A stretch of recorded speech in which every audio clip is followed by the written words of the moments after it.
نو کتونکو مونږ د افغانستان او پاکستان ترمنځ چې دا کوم کړکېچن صورتحال شروع دی، دا کومه مسله شروع ده، نو یو طرف ته بارډر باندې، بل طرف ته دلته چې کوم صورتحال شروع دی نو هغه افسوسناک هم دی. روژه ده، د روژې په دوران کې چې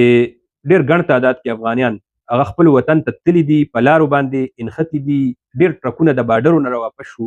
د دې باوجود په مختلفو مارکیټونو باندې تېره ورځ چې ما کومه کتل چې کمې طریقې سره روژه په خوله د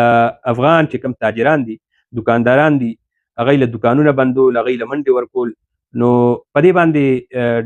خلقو تاثرات چې دي هغه ښه نه دي. مونږ وکتل چې کوم رد عمل را روان دی دوه قسمه دی، څوک ورته ښه وایي او څوک ورته بد وایي. زما خپله یو نظریه ده چې دې ټایم کې روډونه بند دي، تا بارډر بند کړی دی، روډ نه ته لیږلی نه شي او پولیس ورپسې شي، پولیس یې راګیر کړي، حوالاتونه ترېنه ډک کړي او هغه بیا لیږلی هم نه شي او هغه بیا ته عدالت ته بوځي او سمپل پرچې پې وکړي، چالانونه یې وکړي، واپس راشي، هغه دوکانونو کې کښېني. نو دا ظلم هم دی او اکسرسایز فار نتنګ. او د مونږ د قانون نافظ کولو والا ادارو چې کوم پولیس حکام دي هغوی دپاره هم د شرمندګۍ یو خبره ده. مونږ ته ډېرو پولیس والا ټلیفونونه وکړي چې مونږ خلک ګیر کړو، مونږ باندې راولي، دې خلکو مونږ سره وختونه تېر کړي دي، دلته کې کارونه کوي او مونږ یې راګیر کړو، ونیسو، پرچې پې وکړو، عدالت ته ولیږو. نو پکار دی چې دی ولیږي خپل وطن ته، نو هلته نه بیا عدالت ضمانتونه وکړي، واپس خپلو دوکانونو ته راشي. نو مطلب د هغه هم دا چې روژه ده، مونږ خو قانون د اډر پابند یو، چې کوم اډر مونږ ته کېږي مونږ هغه کوو، خو هغوی کې هم خفګان وو. نو زه خپل واکدارو ته او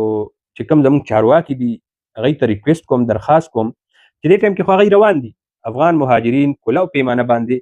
د چې کوم نقل مکاني ده، وطن واپسي پروګرام هغه شروع دی او دې ټایم کې چونکې بارډرې بندې دي، نو تر هغې پورې چې دا کشیدګي جاري وي، نو تر هغې پورې